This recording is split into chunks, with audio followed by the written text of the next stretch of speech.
Hi, Matt with eTrailer. Today we're going to be talking about the eTrailer fifth wheel cover. Now this is going to be a whole series that will fit a range of different covers.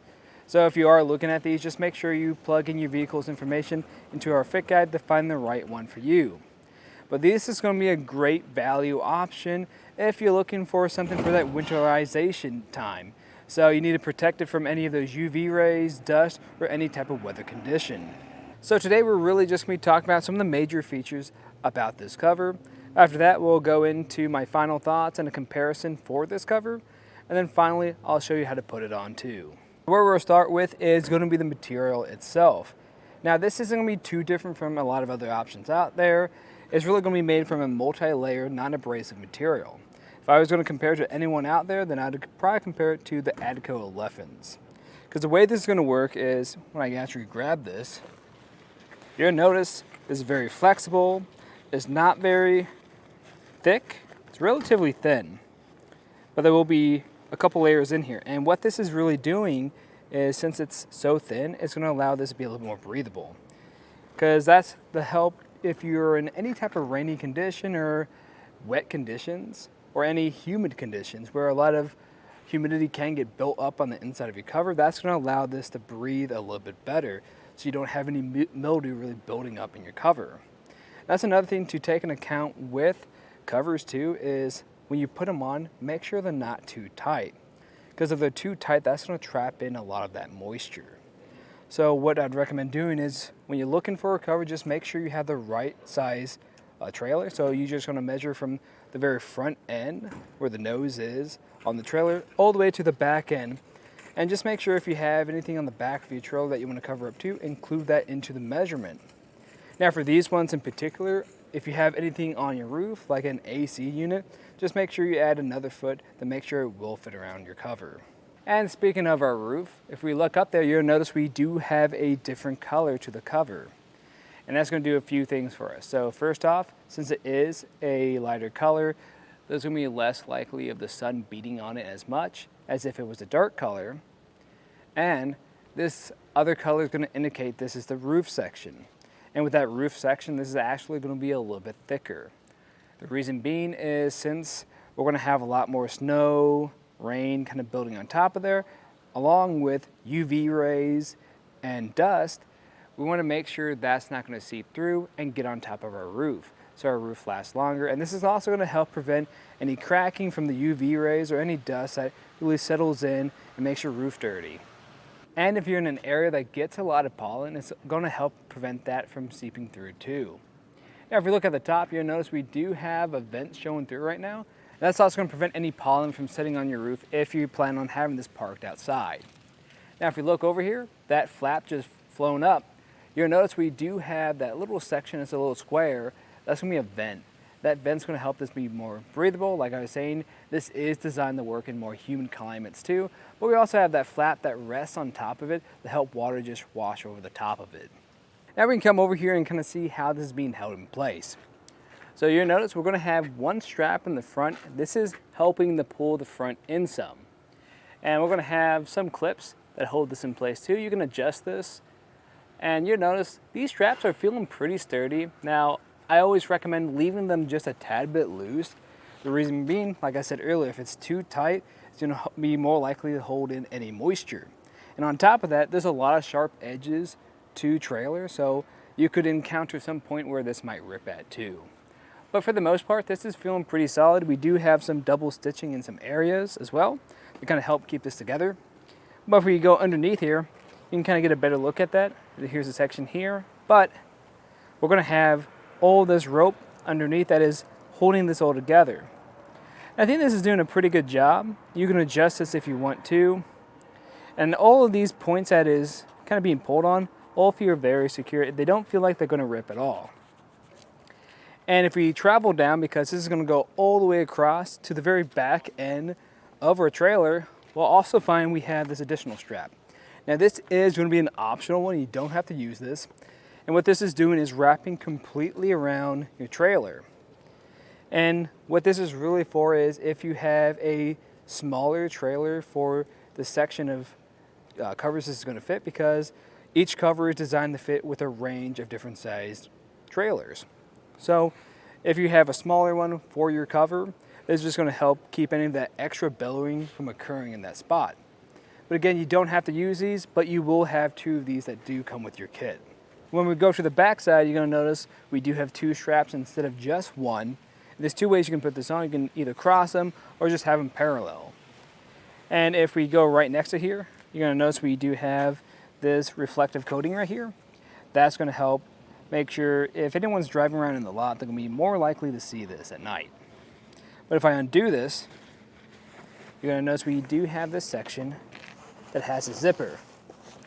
So if you have a toy hauler, you'll be able to access the back just by undoing that hook and loop and then unzipping either side.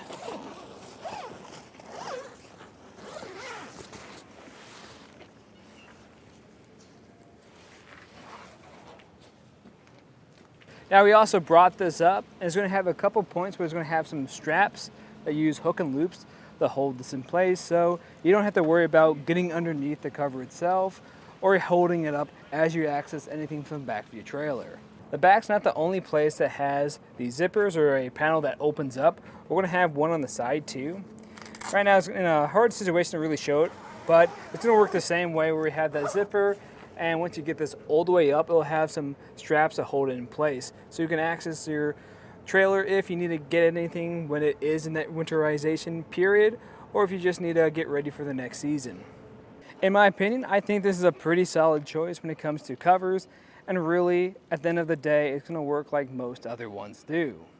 If I was going to compare it to another one, I'd probably compare it to the Adco 11 series, because those are going to be great for all types of different climates, being able to withstand colder, hotter, or even humid areas, just like this one. The big difference between these two is really just going to come down to aesthetic. With this one, we're getting more of just this flat color on the back, and it looks okay, but with the Adco, you're going to have this kind of cooler design on the side of it, which is pretty nice, but as far as function, they're going to work the exact same way, and this one is going to be a lot more affordable compared to the Adco.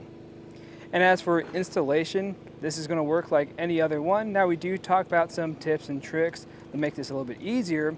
And before you install this, there's a couple things I do recommend. One, grabbing a couple friends, grabbing a ladder too, so they can help get up here and help you out with this process, and making sure you clean off your trailer. Because if your trailer has any debris, dirt, or grime on the side of it, what can happen is if you got any high winds coming by, it could kind of make that flap a bit, and once it starts flapping against that dirt and grime, it can scratch something up. But once you're ready to go, we can start installing it. To begin the installation, I find it actually pretty easy just to start with our gutter mounts.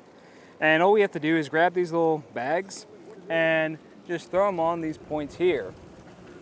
The reason why we want to get this covered up is just so we don't poke any holes through our cover, give us a little bit more protection. Once you have those gutter mounts on all 4 corners, a couple of tips that really help you out is when you unroll your cover, try to figure out what's going to be the front and back side and make sure it's not inside out. Then you can roll it back up there, and then we can put it on top of our roof. Now this next part, we're going to be doing a time lapse just to show you how that whole process is going to look. So without further ado, let's do it now. The process for really rolling it over the top of your trailer is going to be a little bit tedious, especially what we have today. We have a lot of objects up here, whether that be solar panels, a couple AC units, and we're working around that. Just to take your time with this. I'm just slowly rolling this out, trying to figure out what is the right side, because if you get this upside down, then that could really hinder you when you get to the very back of this. So just taking the extra time to situate that. Once we figure that out, we're starting to slowly roll it out. I eventually get some help, try to figure this out, and then we're just taking it one section at a time. Typically, I'd want to do one side versus going front to back, but we have a lot of stuff up here, so I just want to do this in sections. Once we get that into a pretty good spot, we're eventually going to reach the back, and we're just trying to get over the corners, making sure that lighter color section is staying just on the roof of our trailer. Eventually, I'm going to reach the point of getting to our ladder, where I want to save that for last. And once I get to that point, I want to save putting on the ladder cover, And once I get that ladder cover in place, then I'm finally going to put the cover over the top of that. Once everything is looking pretty even on here, then I'm going to grab some straps and cinch it down. Now you're going to have one strap that goes in the front, and then you're going to have two that go in the back. You can cross them if you want, or you can have them parallel. Either way works. But what we're just going to do is just start at one side, plugging that male end to the female end, and we're going to be using the gray straps for this. Now something that I like doing is keeping the same amount of tension on either side of this buckle. So you notice there's only going to be a couple inches on this side. I want to make sure it looks the same on the other side too. And we're just going to walk this over. And when we make this connection, again, we're making sure nothing's getting twisted up. And we want to make sure that this flap isn't getting flipped around. And that's the way it should look. Eventually, I'm just going to grab one side a little bit, grab the other side, and kind of pull them at the same time so it kind of gets an even fit on either side. And then you're going to have some excess too. We will have some clips to kind of cinch that in. They're going to be right here. You'll be able to just hold that in place like this.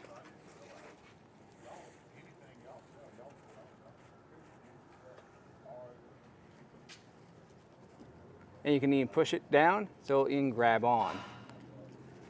Just make sure you do this on the other side too. Now we want to cinch underneath it. So you're going to have this long white rope that's going to come with your kit. And where this is going to go exactly is we're going to have these little D-rings right here. And what I recommend is just tying off to one point. I'd recommend starting at the front end too. I'm just going to do a knot like that to start off with. And how we're going to do this is kind of going to be in more of a Z pattern. So we're going to take this rope and then we're going to run it through this next eyelet or D-ring. Once we have that in place, then we're going to go further back, just zigzagging our way until we get to the very back of the vehicle. Now after you've kind of zigzagged that a little bit on the front end, eventually you're going to get to underneath the cover. So what we're going to do is grab that little bag that comes with your kit, throw a couple rocks in there, and then with the very end of that string, you can kind of tie that off through here. I'm just going to tie mine off to the buckle. Just a real quick knot. Something that'll be easy to undo. And then once you're done with that, we're just going to go underneath here, then throw it to the other side. Perfect. Eventually you're going to reach a point where you're going to have a lot of tension. You can't go any further back. What I also recommend doing is if you have someone with you, having them go to the very front of the vehicle where you started, trying to pull out any slack that you can, and then just trying to pull back to the front. But eventually you just go as far as you can go. We were able to get ours almost to the very back, and then you can tie off there. Now what I also recommend doing too is if you have any spots that have a lot of billowing, like I mentioned earlier, we will have some extra straps, and we can throw those on now. Now the process for really throwing this over or getting the strap around is simple. You just gotta make sure you have a bundle of it still. It'll come up wrapped up, and you just chuck it over. Just be mindful where you are trying to cinch it down, that where you are trying to get any of these air that does have a little bit more billowing to it, and making sure when you do cinch it in place, if you have anything that might be more sensitive to more pressure or tension, anything like a solar panel, make sure you don't tighten it too much on top of that. Now we're just going to chuck it over, then go to the other side and then buckle it up. And when you are cinching this up, just make sure that you put it in a location that's going to be really easy to access. Again, we don't want to over tighten this, we just want enough to make sure we can pull in a little bit of that billowing.